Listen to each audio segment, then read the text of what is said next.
শেখ হাসিনার রাজনৈতিক জীবনে পলায়ন ছাড়া আর কোনো বীরত্ব নেই বলে মন্তব্য করেছেন বিএনপির সিনিয়র যুগ্ম মহাসচিব রুহুল কবির রিজভী আহমেদ। সাম্প্রতিক ছাত্র জনতার আন্দোলনে শহীদ রিকশা চালক কামালের পরিবারের সাথে দেখা করতে গিয়ে তিনি এমন মন্তব্য করেন। রিজভী রিকশা চালক কামালের পরিবারের সাথে কথা বলেন এবং তাদের আত্মত্যাগের কথা কৃতজ্ঞভাবে স্মরণ করেন। জনগণের ক্ষোভের মুখে শেখ হাসিনা পালানোর আগে নিজের আত্মীয় স্বজনদের পার করে দিয়েছেন বলেও অভিযোগ করেন বিএনপির এই নেতা। শেখ হাসিনা এই পলায়নের মধ্য দিয়ে আওয়ামী লীগের নেতাকর্মীদের বিপদে ফেলে দিয়েছেন বলেও জানান তিনি। ছাত্র জনতার এই আন্দোলন সংগঠিত প্রতিটি হত্যাকাণ্ডের প্রচলিত আইনে বিচার দাবি করেন রিজভী। একদিন তার এক মন্ত্রী বলেছেন যে তার পিতার নাম ধরে তার কন্যা কখনো পালায় না, তো পালায় না।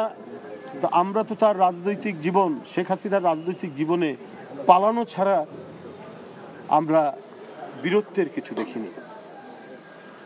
৭৫-এর মর্মান্তিক হত্যাকাণ্ডের পর আপনি ৫ বছর পালিয়েছিলেন।